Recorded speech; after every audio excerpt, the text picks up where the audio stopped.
Hey there, this video is a little out of my wheelhouse. Dehancer sent me a license for their plugin to give it a try.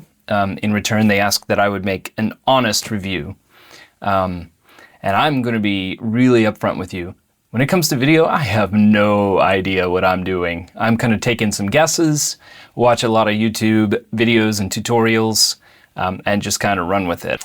I'm an audio guy, so I thought it might even be interesting to create a video going through using Dehancer as a person who doesn't know how to use video software. So let's just kind of dig right into it. I'm going to mention again, Dehancer asked that I give an honest review. They have not told me to be positive or negative. They've just asked me to do a video. So this is what we're doing. This is Dehancer from the point of an audio engineer. So first things first, there are a couple of versions of Dehancer that I've been using. One is this one. It's a plugin for DaVinci Resolve. And it's been complicated, partially because I have a 2019 Intel MacBook Pro, and this thing chugs on good days. Dehancer puts quite a load on the processor. It's really difficult to preview what it's going to look like on this machine. And then rendering time is just insane. Short videos take 45 minutes to render. Videos that would normally take 5 or 10 minutes take a whole lot longer. Now, I don't chalk that up to a problem with Dehancer. It's a problem with my laptop being super old. I don't have the Apple Silicon in this thing, so it's just slow. So I will give that as a warning. If you've got an older machine, you may have some trouble using Dehancer if you're using DaVinci. I don't know, maybe results are different in other video editing software. And the other version of Dehancer I've been using a little bit is for iOS. And I actually have an iPhone 16 Pro Max. I actually prefer the interface for Dehancer on the iPhone. It gives some really cool presets as starting points.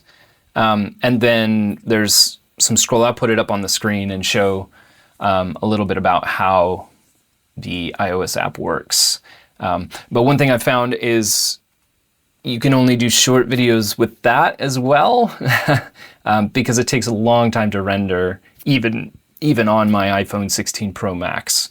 I don't know that there would be that much of a difference with the iPhone 17 because there isn't that much of an increase in processor between those two devices. So if you're doing shorts or Instagram posts, TikTok videos, that sort of thing, it's probably phenomenal for that. You shoot the video right there in Apple Log on your phone and snap it right into Dehancer and get that film, that cinematic look right away. Now, I will say, I really, really love the results from Dehancer. And again, I don't really know what I'm doing, so maybe you're going to look at my color grades and look at my workflow and go, what on earth are you doing? But this is where we're at. So I'll just give you a basic rundown. I'm working on, this is that creative video I was talking about before. I had put just a standard DaVinci Resolve Cinema LUT over the top of it before, over the whole timeline. This is from part of the video, but because my computer can't render quickly enough with Dehancer turned on, we're just going to go with the static shot and sort of see what it looks like, just like this.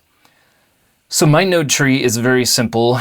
Generally what I do is the first one is a color correcting node that hits before any color transforms.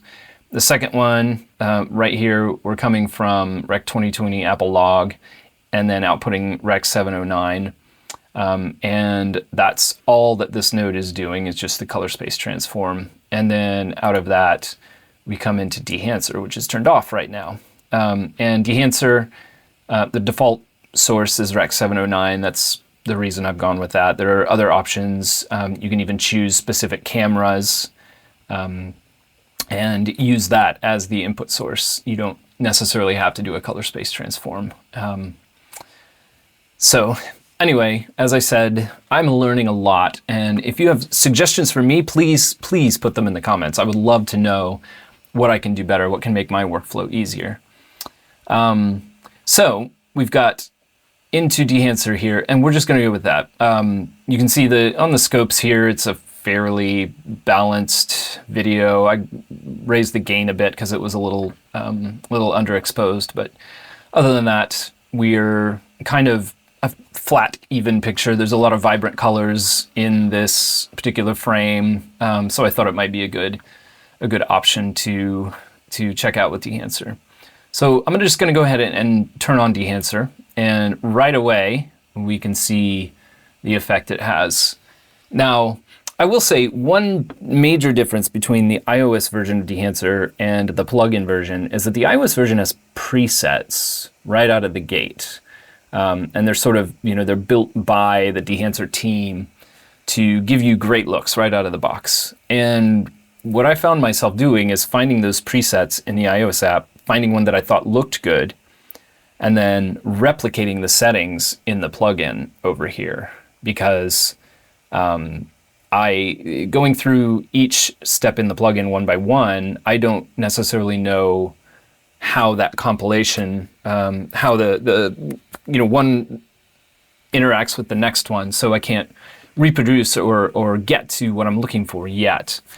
So the presets in the iOS app helped a lot in using the plugin. But if we just kind of go through what we've got here, in the input, straight away we've got things like exposure comp, so we can crank that if we need to, but let's not. You change the temperature, tint, defringe, sort of standard color grading stuff right away. And then we get into the emulation, and this is where things get really, really cool. So we have Kodak Vision 3 250D. This was pulled from one of the presets in the iOS app that I liked. I am not familiar with any of these films. I know the names, but I don't know what they're supposed to represent. I don't know how accurate they are. I just kind of find what I think looks cool. So we can go through and just maybe come up to Fujifilm.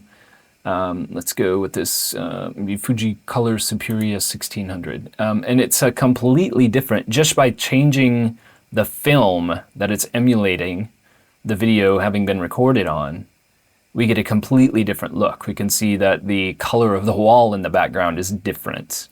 If we go back to one of the Kodak ones, let's do Ultramax 400. We'll get a little different look there. So if you know more about films and how they affect coloration and the end result, put some comments down below. Help us know what's going on there. Push-pull, again, this kind of determines how much of the film effect is applied. And then after film, we've got film developer. This node isn't disabled at the moment, but contrast boost, gamma correction, color separation, color boost. These are all great fun things to play with that I don't know what I'm doing there. Film compression. Again, I can take some guesses about what it's doing, but you know as much as I do, more than likely, what's going on here. But adjusting these things, this one is disabled in this particular preset as well, so I haven't messed with that. Expand, this one is enabled. Black point and white point, we can see how that affects what's going on there in some pretty dramatic ways.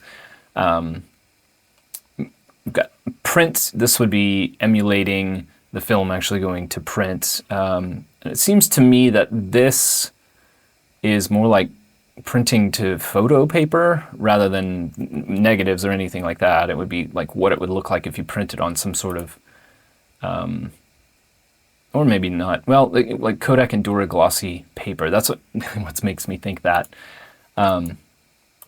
So that can change things dramatically as well. What we choose there. And moving on here, then we have color head. A whole lot of settings here that I have no idea what they're doing. Maybe you do. And then film grain. And here's where things get more I guess, a little more fun to play with as someone who doesn't know necessarily what they're doing. So the 35 millimeter ISO 250, I know what that means, basically. It's a low ISO, relatively low ISO 35 millimeter film. So there should be a limited amount of grain. It won't be in a whole lot of grain because the ISO is fairly low. And you have the amount, if you send it all the way up, then we get some pretty serious grain in there. And my understanding is that Dehancer isn't just overlaying grain over the top of the image.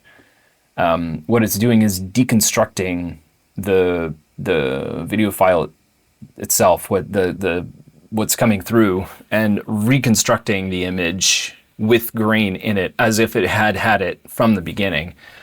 So it's a lot more authentic, I guess. It's a better emulation than some of the things that I've done in the past of just going and getting a grain overlay and laying it over the top of the timeline. Let me pull this back down. But if we go with something with an ISO 500, then we should have a little more drastic grain in there. What else do we have? With this one here, ISO 50, the grain is, well, that's really interesting. It shows I am not entirely sure what I'm doing, but it is a lot of fun to play with these things, to slide the sliders and see what they're doing, and yeah, just kind of watch the image change. Where were we? We had a 35 millimeter ISO 250, and disable the grain, enable it, even with this 30, 31, 32% enabled. It's a different look. Like this is what starts to make it feel like it came from the analog world. Soften those harsh digital edges a bit. So halation, that one's disabled in this. Halation has to do with the way highlights sort of bloom out. And bloom and halation, I don't have a super great grasp on what's different between them. I do know that there are times when they work and times when they sort of make things look a little weird. But again, it's a lot of fun. We can enable bloom as well. And see there, the highlights start to like bleed out of their space. My sort of overexposed knee here is bleeding into the black shirt there, which is kind of interesting. It's like a dirty lens or something. But yeah, these are, again, things that are really fun to play with. And I've done some of the videos I've done that I haven't posted yet. I've just been playing with these things. It makes a really cool effect. And then we move on. We've got film damage. If we enable this, then we get, it might be difficult to see it without the film moving. You can think about film damage, like if you're listening to a record and you can hear the dust and the cracking and crackling on the record. That would be like film damage. It's that sort of analog, just grit that's in analog things. Film breath. This is, I believe it's to do with like the frame actually moving inside the machine and the frame not always lining up exactly perfect every time the shutter opens, which seems like it could be a really cool effect. Gate weave, here we've got, that might be similar to film breath. I think these are all like the imperfections in the analog mechanical systems that cameras and film inherently have. So what we're doing is sort of emulating that analog world, emulating imperfection, and like I said, kind of rounding off some of those sharp digital edges. And then overscan is one of the most overused effects ever. But if we do that, then we see the gate on the film. And it was a documentary I was watching not long ago, and every time they would bring up a title on the screen, it had the overscan effect, and it reminded me very much of some of the settings that I found in in Dehancer here. So, use this sparingly. It's probably not all that cool, but it is very authentic from what I can tell. So yeah, it makes for a great effect if you need it. Vignette is fairly obvious what vignette is. It's sort of the creeping in of the edges of either the lens can cause a vignette, or there may be a shadow from a hood or anything else that's getting in the way and blocking light getting in around the edges of the frame. Monitor, false color, clipping indication. If we put on clipping, I don't know that we'll get anything in this one. Yeah, I don't know how to use false color, so it's cool that it's there, but it's wasted on me. Output, this is total impact. This is like a, if you had a blend or a mix knob on an audio effect, that's what you would get there. LUT generator is cool if you really like what your the result that you're getting. You can export it as a LUT. The options here: quality, normal, fast, high quality, slow, don't particularly make any difference on my machine because it is ancient.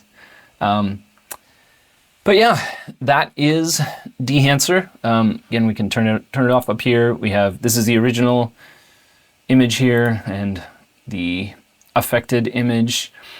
I really enjoy the effects that Dehancer has on my videos. I would love to keep using Dehancer, and I'd love to figure out how I can work it into my mobile workflow as well. There's a new YouTube creator app that just launched not long ago, maybe a few days ago. I got a notification about it, and I'm really curious to see how I can film on my phone, edit in the YouTube creator app, and move over, use the Dehancer app, and then upload to YouTube from there. I may have a workflow that could be completely on my mobile device.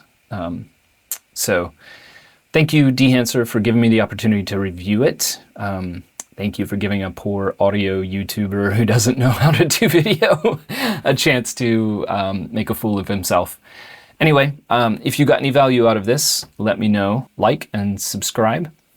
If you love audio content, I do reviews from time to time, talk about the creative process from time to time. I post some of my songs that I write. I'd love to do a lot more of that. And in the future, my intent is to do some production videos and show how I actually create the music that I love creating. And if you'd like to work with me, feel free to reach out.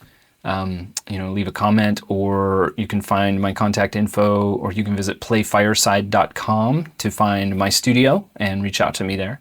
And until next time, see you later.